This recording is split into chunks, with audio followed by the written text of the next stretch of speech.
passing history's ultimate test.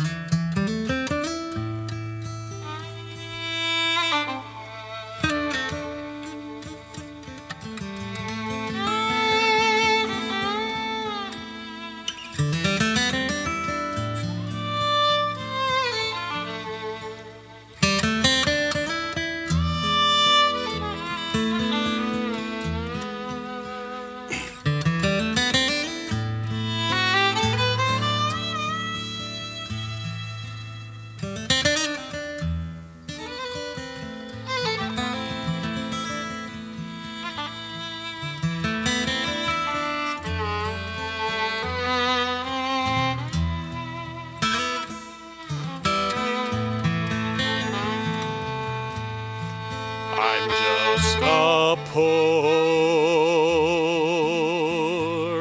wayfaring stranger. I'm traveling through this world of woe, but there's no sickness,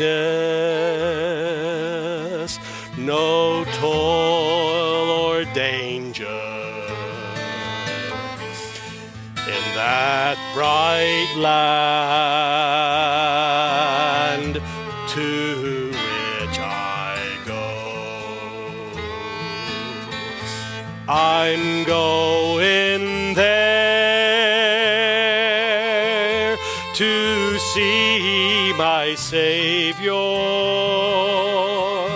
I'm going there no more to roam. I'm just a going over Jordan. I'm just a going over home.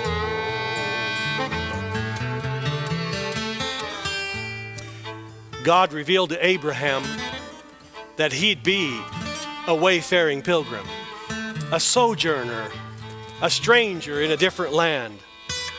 He says this in Genesis chapter 12, verses 1 through 3. It says, the Lord had said to Abram, leave your country, your family, and your father's household, and go to the land I will show you. I will make you into a great nation, and I will bless you. I will make your name great, and you will be a blessing. I will bless those who bless you, and whoever curses you, I will curse. And all peoples on earth will be blessed through you. God promised to make him a father of many nations. And so the Jews, by blood, are descendants of Abraham through Isaac. The Arabs, by blood, are descendants of Abraham through Ishmael and others. The Muslims claim Abram as a great prophet and a spiritual forefather. And the Christians believe that by believing in Christ, that they are the spiritual children of Abraham. Here's this text in Genesis 3:29, which says, if you belong to Christ, then you're Abraham's seed and heirs according to the promise. The promise came true. But who is this man, Abram or Abraham, and where did he come from? Abraham and Ur, the life and times of Abraham. The time frame is about 1880 BC. Some people want to put the life of Abraham as early as 2170 BC. I'm going to spare you all of the chronological passages, because you probably wouldn't know any more after I read them to you than before I read them to you. But let me just tell you that I personally prefer the date about 1880 BC for the lifetime of Abraham. Genesis 17, verse 5, tells us about Abraham and about his name. In Genesis 17:5, it says, no longer will you be called by Abram, your name will be Abraham, for I have made you a father of many nations. It just seems like such a small change of names, Abram to Abraham. But the name Abram means exalted father. The word Ab is the root word for both names. The word means father. You might remember when Jesus cries out to his father, he says, Abba, Father. It's like a word for father or for daddy. And so Ab means father, so Abram means high father. But when you add Abraham, when you change it to Abraham, it becomes the father of a multitude, or the father of many nations. And so this is really a gutsy thing God does. He names a man who has no children, no male heir, but we'll see that in a little while. He names a man who has no male heir, the father of many nations. Kind of a prophetic name, don't you think? In Hebrews 11, verses 8 through 10, we read about the call of Abraham. Paul is writing here, he says, by faith Abraham, when called to go to a place he would later receive as his inheritance, obeyed and went, even though he did not know where he was going. By faith he made his home in the promised land, like a stranger in a foreign country, for he was looking forward to the city with foundations, whose architect and builder is God. God said, go, and Abraham went, even though he didn't know where he was going. I kind of feel like I know a little bit about how Abraham felt. When my wife and I graduated from the seminary, we were called to pastor in the Indiana conference. But the problem is they couldn't tell us where we were going. Graduation came and it was time to move, and they were still undecided where we were going. And finally, just about a week before we actually moved, they did tell us where we were moving, but we were beginning to think we were going to be the proverbial follow the moving truck to find out where you're going, to a place we did not know in Indiana. And Abraham is called to go to a place he does not know, but just to follow God. Now, let me show you a little bit about Ur, where Abraham was living when he was called by God. There are two possibilities for Ur of the Chaldees. One is in northern Mesopotamia, one is in southern Mesopotamia. We'll look at the southern site primarily because they've never really identified a tell or an ancient city in the northern area that has the name Ur. But we have one in the southern section of Mesopotamia. And so here you notice right here on the Euphrates River is the ancient city of Ur. Now, in ancient times, Ur, it seems like the Euphrates River went right almost through this city of Ur. But the Tigris and Euphrates rivers have had some interesting meandering through the years. And so Ur is actually now miles away from the Euphrates River because the course of the river has changed that much. We also have a northern location. A lot of times the area of northern Mesopotamia up in here was called Chaldea, and so that's why some people think Ur of the Chaldees was actually up in here. But as I say, we have no ancient city that we know, as we do in southern Mesopotamia, that it is absolutely named Ur in ancient times. And so I'm going to tell you about the southern site of Ur of the Chaldees. I told you earlier on I told you last week actually, that a lot of Americans had been visiting Ur in recent years. Can you guess who they are? Ur is in Iraq. And so lots of Americans have been visiting Ur in recent times. It is very near to an Iraqi air base, which was called the Talil Air Base. The U.S. Army has headquarters there, which is called Camp Adder, and the U.S. Air Force has renamed it Ali Air Base, although according to the news today, it's going to go back to Talil, isn't it? Because our men should be home before too long. by the end of the year. It's near the Iraqi city of Nasiriyah. So here you can see in this picture, you see Ur, you see the outline of the ancient city of Ur here, and here is the air base. Here are the runways of the air base. As a matter of fact, the ancient site of Ur was damaged during the first Gulf War, and in the ziggurat, which I'm going to show you a picture of in just a moment, there are over 400 bullet holes from fighting near the air base. As I say, it's near Nasiriyah. Some of you might have heard of Nasiriyah in the news. The most obvious object, building, at the ancient site of Ur is this ziggurat. It's the ziggurat of Ur-Nammu.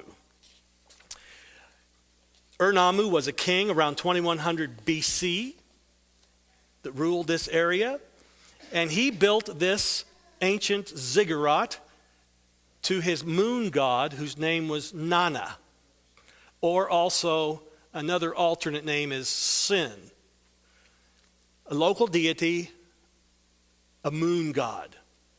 Now, it was restored later on by a Neo-Babylonian king that I'm actually going to say something about tomorrow morning in my sermon at church, whose name was Nabonidus, and that was the 6th century BC. And it's interesting that it was also restored in recent history by a man named Saddam Hussein in the 20th century. And so this is what the ziggurat looks like today. You saw the first picture, how ruined it was, and all the bricks and everything have been added to make it restored. It would have been much taller than this in its original form. An artist has reconstructed it to look something like this. Now, there are a lot of scholars who read in Genesis chapter 11 about the Tower of Babel. They wanted to build a tower that reached the sky after the flood. And so a lot of biblical scholars who actually believe in the flood, which isn't really very many of us, but they believe that the Tower of Babel was probably something like this. It's reminiscent of this ancient form. So when you think of the Tower of Babel, when I was a child, I remember seeing a picture of this round tower going up with a ramp going around the outside. Forget that. This is very likely the reflection of what the ancient remembrance of the Tower of Babel really was. I want to tell you about Ur, because it was a very fascinating place. And think about this being the hometown of Abraham. Think about this being a city. This is no backwoods place, as we'll find out from this lecture. It was an incredibly large, sophisticated city. We know a lot about Ur because of some old excavations. A guy named Leonard Wooley. You'll often hear him called Sir Leonard Wooley. He was a Britishman and became a knight. Sir Charles Leonard Wooley. He excavated at the site from 1922 to 1934. And it's said that he was a tireless excavator. I kind of like his look. The shorts and the suit jacket. That British thing going on. It's said that he was tireless and worked, as I say, from dawn till midnight. This project was a joint project between the University of Pennsylvania Museum and the British Museum in London. And so most of the really good stuff, artifacts that were found at ancient Ur by Sir Leonard Wooley, most of it has ended up either in Philadelphia, and I've seen it there, or the other half ended up in the British Museum. And I've seen those there too myself. So I've seen both collections of these ancient artifacts from Ur. It's interesting that while Wooley was there, one of his assistants on the site was a man named Max Mellowan. Anyone hear of Max Mellowan before? Well, he married Agatha Christie. And so Agatha Christie was married to an archaeologist. They actually met on the site of Ur, and their romance developed at the site of Ur.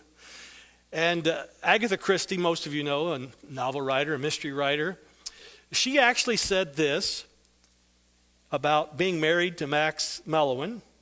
She said, an archaeologist is the perfect husband. I keep reminding my wife of this all the time.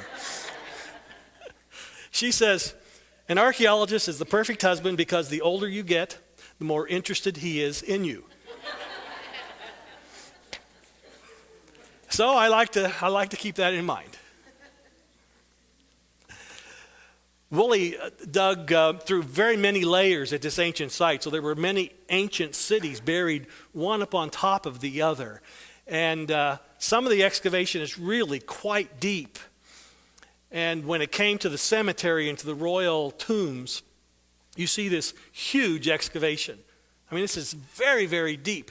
I doubt that this is OSHA approved with all those big bangs. I mean, those could come falling over. This is in the royal cemetery, and so the excavation at the royal cemetery, which I'll tell you about in just a moment, was very, very deep. He also found at the site of Ur a huge treasure trove of cuneiform tablets.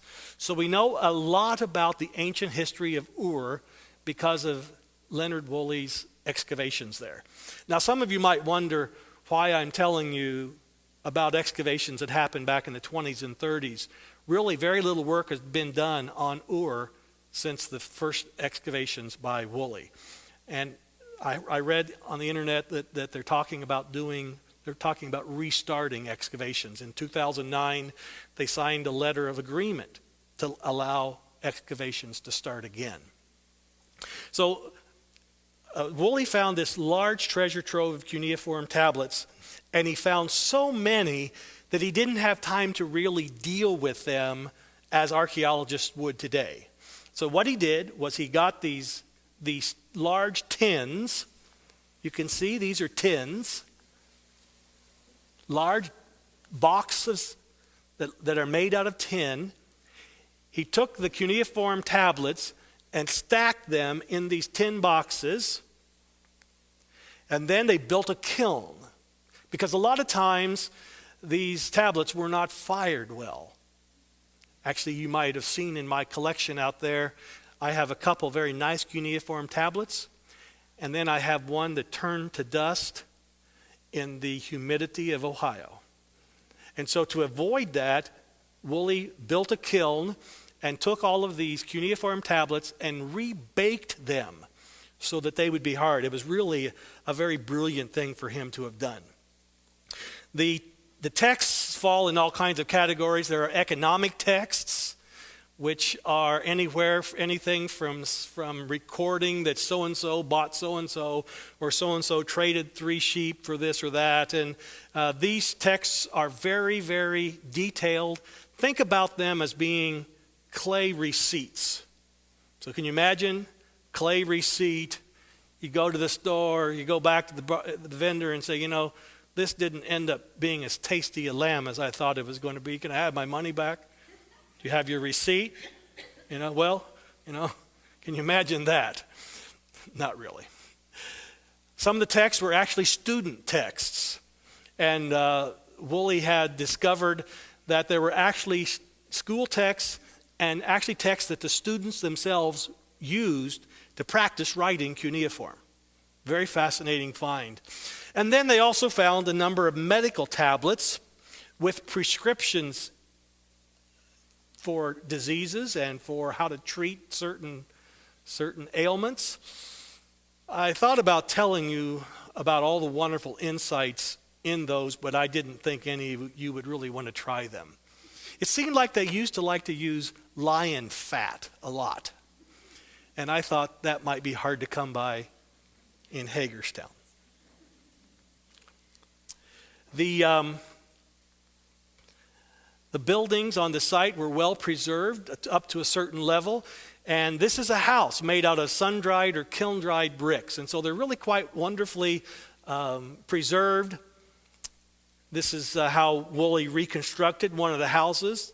It had They almost never had windows, but they were built kind of like those houses in Pompeii I showed you a picture of a few weeks ago, where they had a central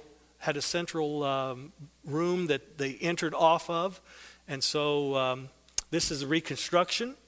Woolley also found that the diet consisted primarily of bread made from wheat and barley, but because it was a large city, it seems like they had good commerce based on those economic texts too.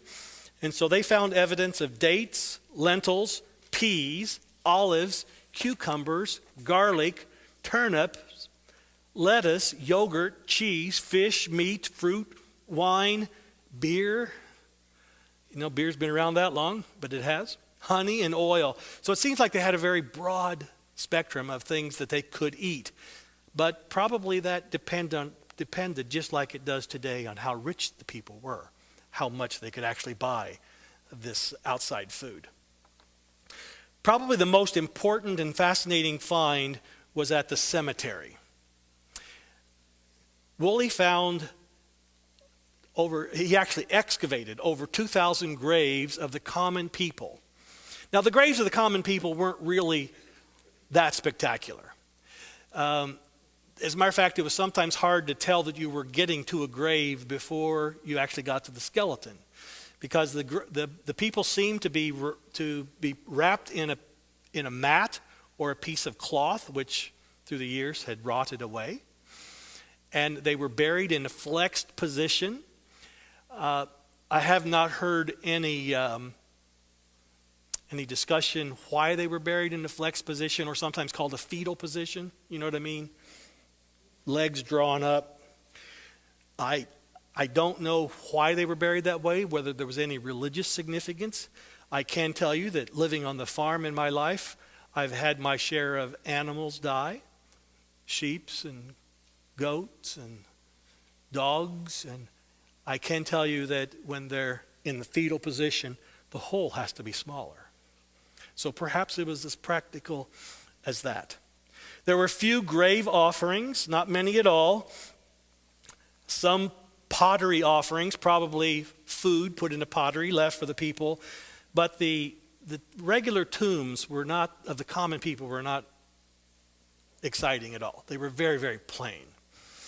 But Woolley also found 16 royal tombs. And it took him 4 years to excavate these royal tombs. They're really quite spectacular. The first one he found was the tomb of Prince Mes-Kalam-Shar. He excavated this in 1927 to 1928. And you can see this beautiful golden helmet that was placed on the body. The individual locks of hair hammered out in this beautiful golden helmet. In another area, he found another royal burial, although it wasn't immediately evident what it was.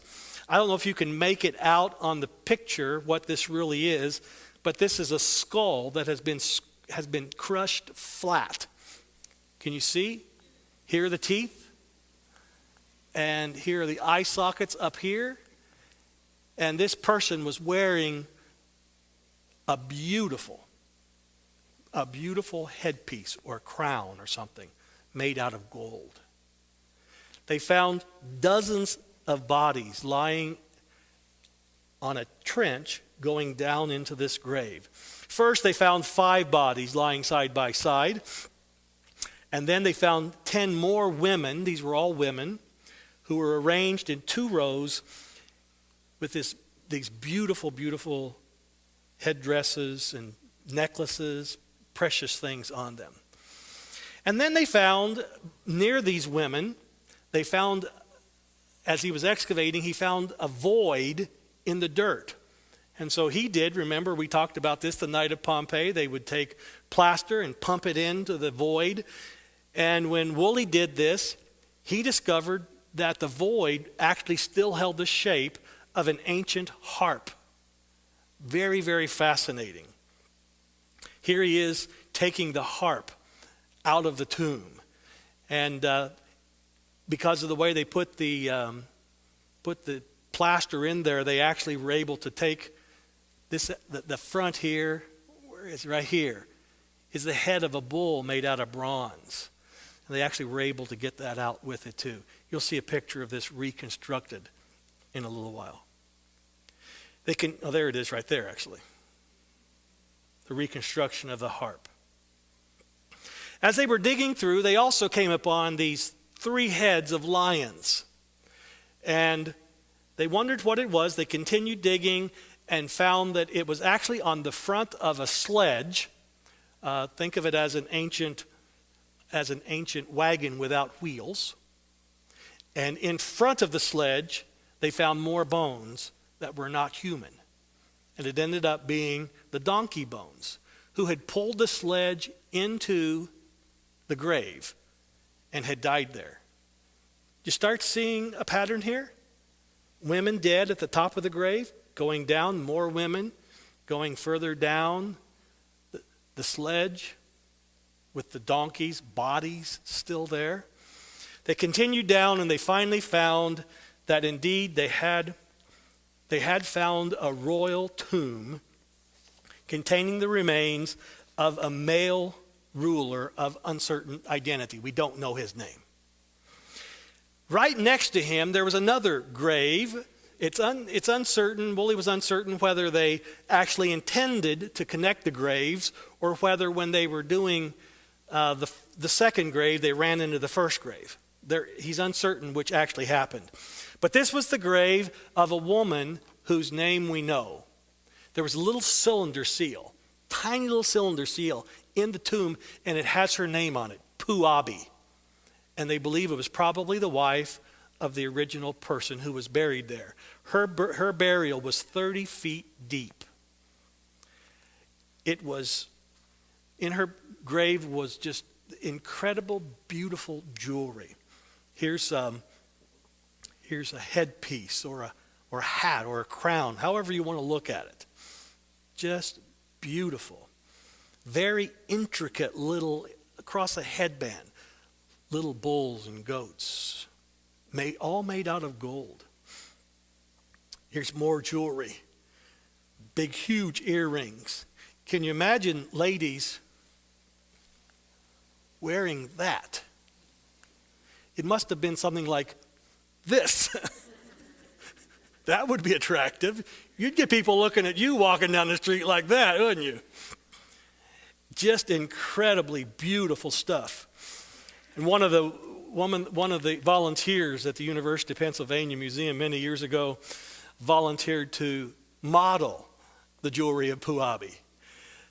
I think that probably didn't take a lot to convince her to do that. That must have been fun, don't you think? Beautiful, beautiful stuff that they found in this grave for Puabi.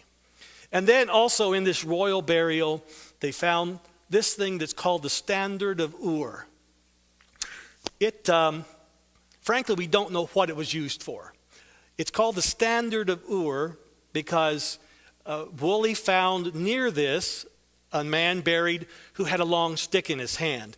And this has a hole in the bottom, so he proposed that this was like a military standard that would be carried around and people could see it. But it's really too intricate for that. One side kind of has a peaceful scene, and the other side kind of has a war-type scene. But it's very fascinating to see because it probably reveals what their customs were. It probably reveals how they dressed. It reveals what their vehicles looked like, how they decorated their horses to battle or just for processionals. It's a very, very fascinating thing. Both sides are, and by the way, this is inlaid with ivory and other precious stones. So think about each one of those little pieces being individually put in and then inlaid individually. Each of those figures having 6, 8, 10, 12 different pieces. Incredible inlay. Fascinating thing. Excavation revealed that what happened was probably this. The king and the queen at a later time were buried. Everyone that had been in the king's or the queen's service followed them to the tomb to attend the king or queen's burial. The king was buried at the bottom. Attendants marched in. The sledge was brought in. The women came in. One was carrying a harp. Perhaps he was playing and singing. And after the king was buried, they passed around a little pot, and each had a little cup beside them. And they dipped out of the pot, drank, and laid down and died. So when you worked for the king, think about this. This is job security. If you were in the employ of the king or queen, you were in the employ of the king or queen forever, even past their death. And so Wooley found in this sloping trench down into this grave all of these skeletons. And he sketched them out to show how they looked. The things that he found in the royal tombs at Ur are just incredibly beautiful objects. As I said, part of them are at the University of Pennsylvania Museum. Have any of you seen these items, by the way? At the British Museum or University of Pennsylvania? Incredible stuff. Let me just show you a few pictures. Beautiful gold bowl. A beautiful golden beaker. And they have this displayed in such a way that the light comes up from the bottom and it also goes round and round so you can see all the different sides of this beautiful golden fluted vase. A golden vessel with a little spout. An alabaster bottle. More golden vessels. The one on the left has ivory inlay around it. And then this is a reconstruction of the harp. They took the front and the inlay from the front, that was the original inlay that was in the hole when they discovered it, and have reconstructed what the harp would look like. Just incredibly beautiful. A lion's head, this is one of the lion's heads that was on the front of the sledge that was in the royal tomb. A cylinder seal, incredibly carving. Now think about this cylinder seal being about this big and about that big around. Tiny, tiny piece of ancient art on hard stone. You have to say, how in the world did they carve that so intricately and beautifully? And then here's my very favorite artifact that was found at Ur. It's called the ram in the thicket, based on the story of Abraham that we're going to see in just a moment. It's my very favorite piece. There were two of them found. One of them is now in the University of Pennsylvania Museum in Philly, and the other is in the British Museum, and I've seen both of them in both places. Just a beautiful, beautiful object of art.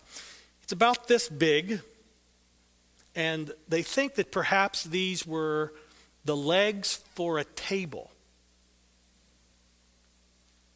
Just incredible. Well, Abraham is called to leave Ur. And where does he go? He doesn't know where he's going. But the first place he goes is Haran.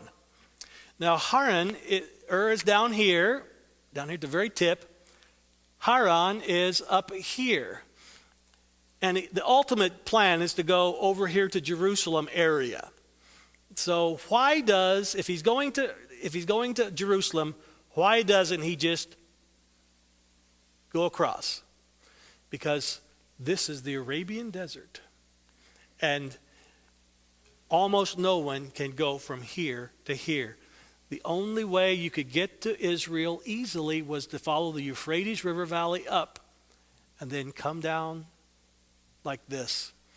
And so for a while, he spends some time in Haran, but ultimately he settles near Jerusalem in Bethel and Ai, which is right here. Do you see? And this is Salem, the old name for Jerusalem. So not far at all from Jerusalem. He probably lived very much like this. This is the way the Bedouin live in Israel and in Jordan and in the Middle East today. Big, huge tents made out of goat skin. And the Bedouin who live in these, it's their lifestyle. They oftentimes have sheep and goats. They're shepherds. And so they go around with their sheep and goats, very much like the ancient times when Abraham would have done this with his family. Abraham wanted one thing more than any other. He didn't have a son. He wanted a son. He waited 25 years for a son. But here's this text in Hebrews. It says, by faith Abraham, even though he was past age and Sarah herself was barren, was enabled to become a father because he considered him faithful who had made the promise. Who had made the promise that he would be the father of many nations? God. So he considered God faithful. And so from this one man, and he as good as dead, came descendants as numerous as the stars in the sky and as countless as the sand on the seashore. Here we have this text in Genesis 15, 1 through 3. It says, after this, the word of the Lord came to Abram in a vision. Do not be afraid, Abram. I am your shield, your very great reward. But Abram said, O sovereign Lord, what can you give me since I remain childless? And the one who will inherit my estate is Eliezer of Damascus. And Abram said, you have given me no children, so a servant in my household will be my heir. Abraham wanted a son, but he was as good as dead, Hebrews says.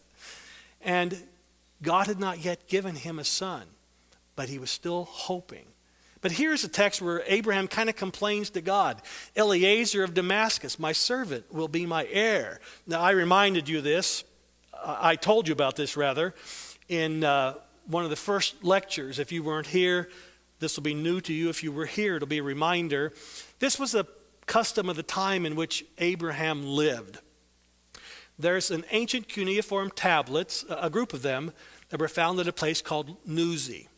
And one of the tablets from the same time period says this. This is the tablet of adoption of Ahiltaship, son of Pahiah. Ziggy, son of Achiah, he adopted. If Ahiltaship has no son, Abraham had no son, right? If Ahiltaship has no son, then Ziggy will be his principal heir. As long as Ahiltaship is alive, Ziggy will serve him, and with garments he shall provide him. Who is Ziggy? Ziggy is the servant. Who is Ahiltaship? The master. And so here's a custom of the day, that if a man does not have a male heir to inherit from him, then his servant will inherit from him. And so the biblical text is confirmed that indeed is a custom of the time of Abraham. But God had made Abraham a promise. He answered Abraham by saying, this man will not be your heir, but a son coming from your own body will be your heir. He took him outside and said, look up at the heavens and count the stars, if indeed you can count them. Then he said to him, then God said to Abraham, so shall your offspring be. And Abraham believed the Lord, and God credited it to him, Abraham, as righteousness. This is incredible. Abraham, who has no child, he has no hope of having a child because of his age, because of Sarah's age. And yet God says, God has the audacity to say that your descendants are going to be like the stars of heaven. Now, I've been in the Middle East. Looking at the stars in the desert in the Middle East is very different than looking at the stars in Hagerstown. Because in Hagerstown, there's so much light pollution. You can't see the stars that well. But when there's no light pollution out in the desert, the air's dry, there's no high clouds. Incredible view. More stars than I've ever seen in my life out in the desert in the Middle East. And God says, you're going to have as many descendants as there are these stars. And Abraham believed God. He believed God in spite of the fact that he was old and Sarah was old, and Sarah had always been barren. She had never been able, for all those years, these 60, 70 years they'd been together, she had not been able to have a child. And yet God says to Abraham, who is as good as dead, and Sarah, whose womb has cobwebs in it, he says, you're going to have a baby. And Abraham says, thank you, Lord. He believed it, and it was credited to him for righteousness. That reminds me of this text that we saw in the last lecture, Hebrews 11:1. Paul says, faith is being sure of what we hope for and certain of what we do not see. Don't you think Abraham had real faith? Real faith to believe that what God was saying, the impossible, would happen. But that's what faith is all about. Here's this text in Ephesians 2:8. It said, it is by grace that you have been saved through faith, and this not from yourselves. It is the gift of God. By faith we lay claim on God's grace. By faith we lay claim on the promises of God. The promises of God that look like they are impossible. And yet, if God said it, there was an old song a few years ago sung by a group named the Heritage Singers. It said, if God said it, I believe it, and that settles it for me. That's what faith truly is. That faith is hard to have. It's hard to have faith in the light of competing circumstances. But Abraham believed God, and it was credited to him for righteousness. Paul picks this theme up in Romans chapter 4. Let me just read through a couple of verses here. It says, what then shall we say that Abraham our father discovered in this matter? If in fact Abraham was justified by works, he had something to boast about, but not before God. But what does the scripture say? Abraham believed God, and it was credited to him as righteousness. Now when a man works, his wages are not credited to him as a gift, but as an obligation. However, to the man who does not work, but trusts God, who justifies the wicked, his faith is credited as righteousness. What's Paul trying to say? He's trying to say is, we don't have to work to get God to love us and to claim his promises. All we have to do is believe on his promises and claim them. We don't have to work to get them. God credits it to us. He continues on in verse 16. He says, therefore the promise comes by faith, so that it may be by grace and may be guaranteed to all Abraham's offspring, not only to those who are of the law, but also to those who are of the faith of Abraham. He is the father of us all. Paul points out the importance of Abraham's faith in God, trusting. And we have to have that same kind of faith too. Essential. Well, God makes Abraham this promise. And Abraham doesn't exactly wait around to do nothing trying to help God fulfill his promise. You remember that? He takes a servant of his wife, whose name is Hagar. It was the custom of the day to have this happen. I'll remind you of this text we also found in the Nuzi tablets. It says, if Galimanu, the bride, will not bear children, Galimanu shall take a woman of Lulu land. I just love that name. I think it means that all the women that come from this land are Lulus, right? Galimanu will take a woman of Lulu land, where the best brides are obtained, as a wife for Shenema, the bridegroom. And so the custom of the day was, because of the importance of having a male heir, if a woman could not give her husband a male heir, she would let him have a male heir through a surrogate.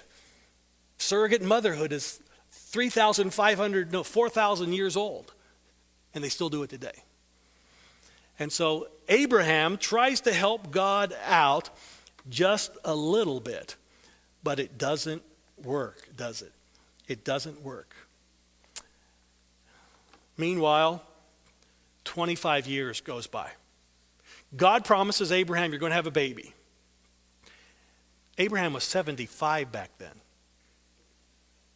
But now 25 years has gone by. He has Ishmael, wasn't the child of promise.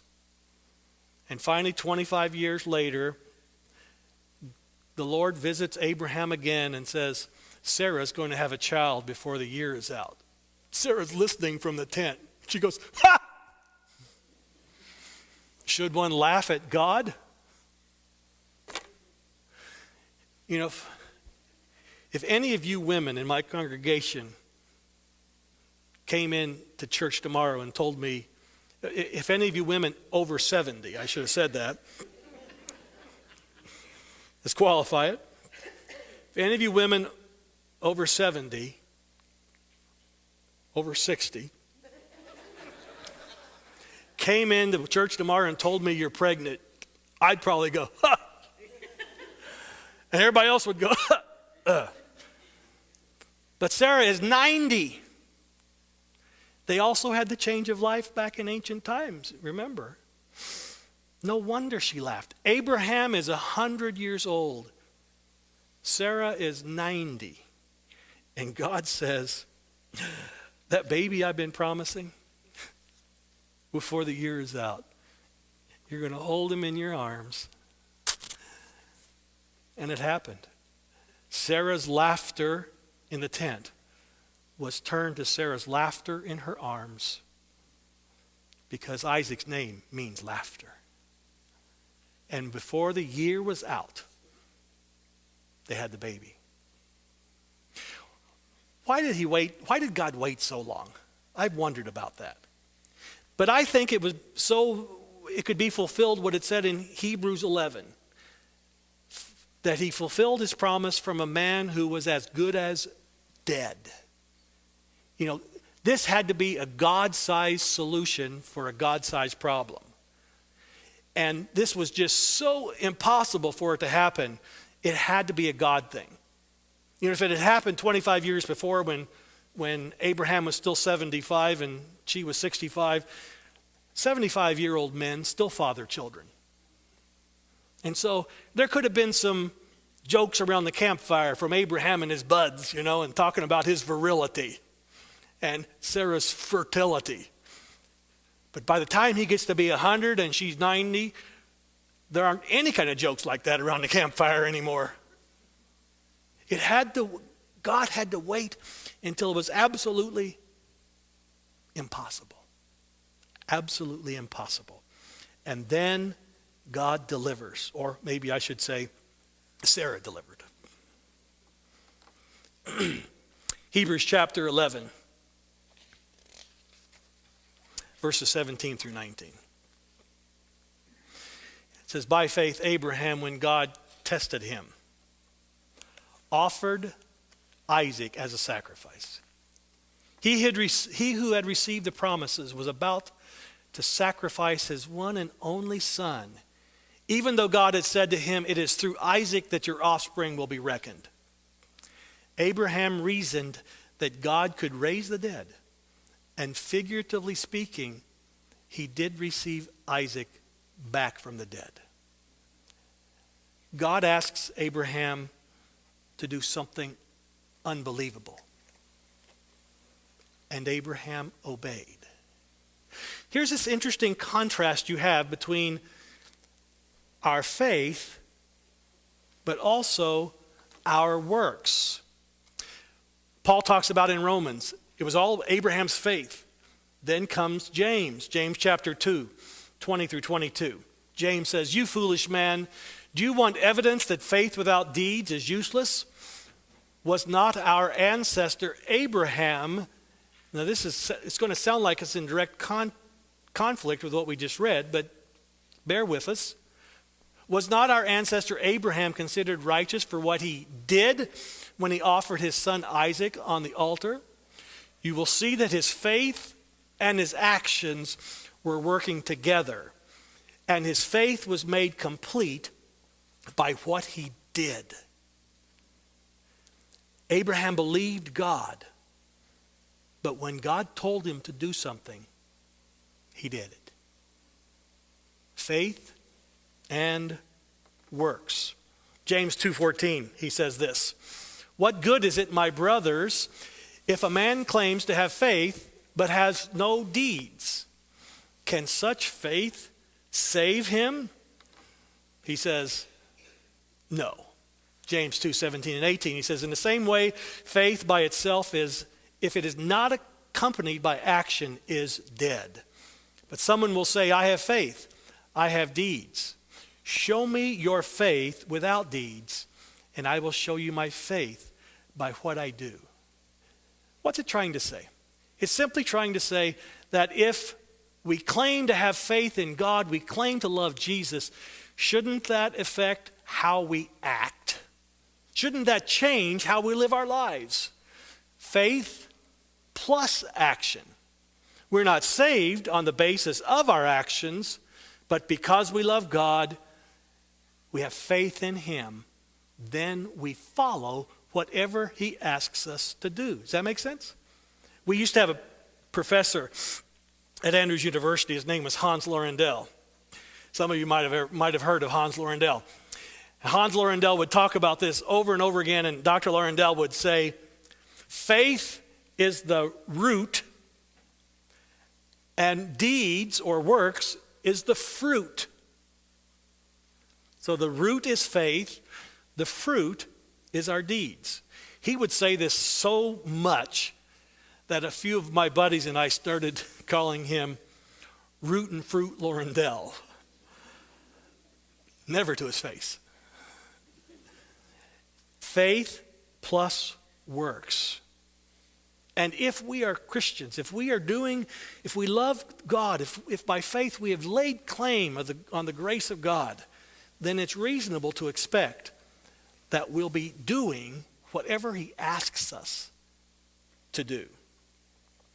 It's a good thing that Abraham's faith had grown to this place. James 2:23 and 24. The scripture was fulfilled that says, Abraham believed God and it was credited to him as righteousness, and he was called God's friend. You see that as a person is justified by what he does and not by faith alone. Abraham was about to face the ultimate test. His faith was about to be tested. Would his deeds follow his faith? Genesis 22, verses 1 and 2.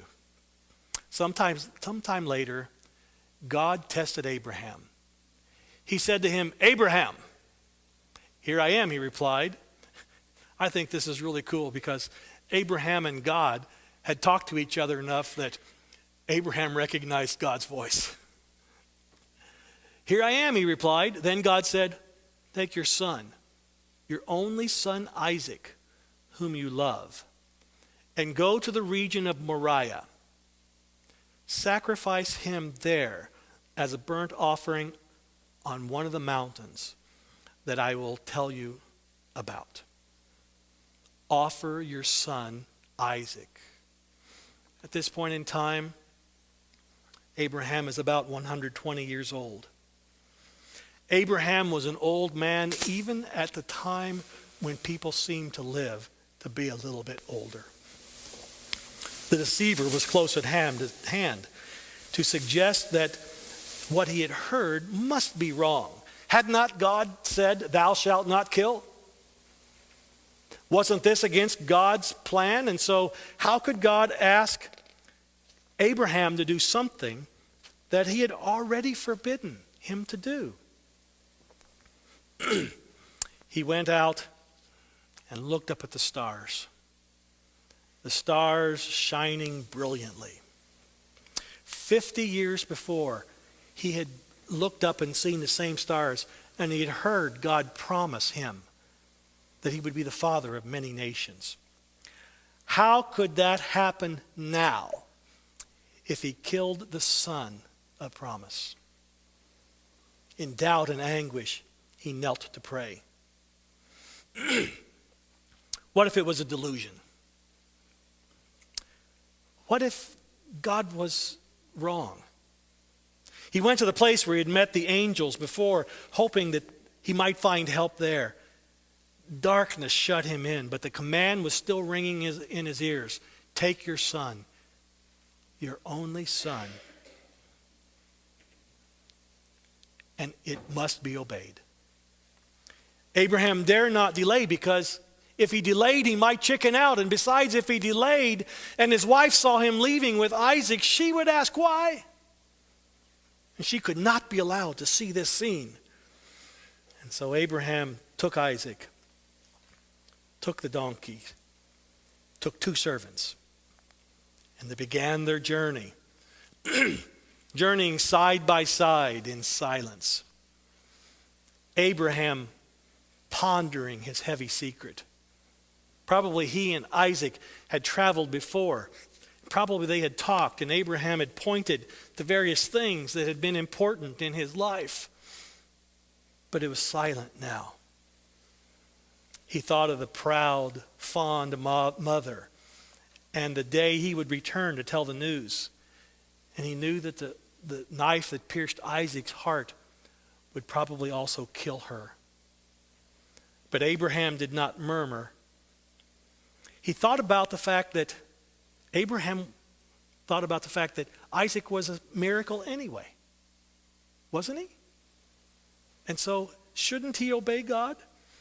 And as Hebrews said, if he raised him out of a dead body of Abraham, couldn't he raise him as a dead body again? On the 3rd day, they saw the place. They went up on the top of the mountain. And Isaac asks these words, "My father, here is the wood and fire. Where is the lamb? Where is the sacrifice?" And Abraham says, "My son, God will provide." Many people believe that the place they journeyed to was where Jerusalem sits today. And underneath this dome of the rock, there's actually a large rock.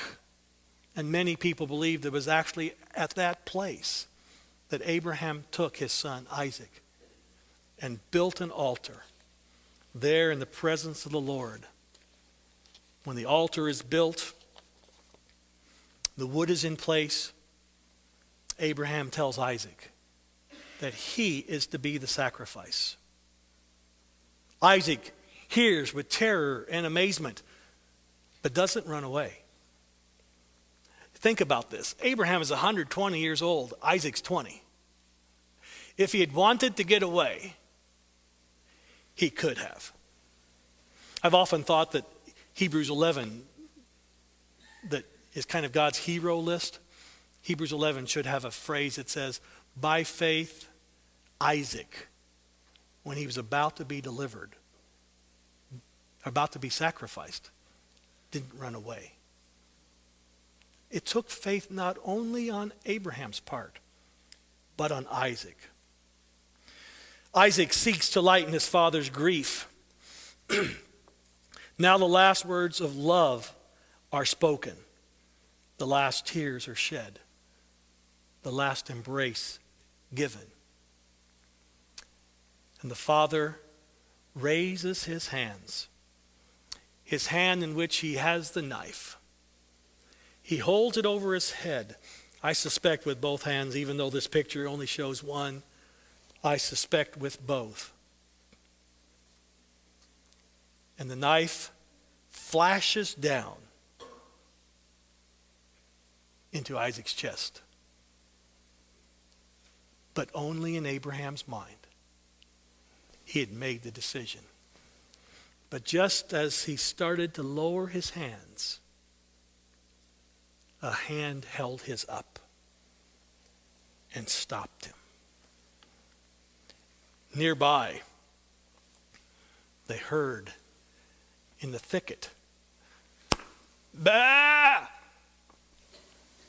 Bah!"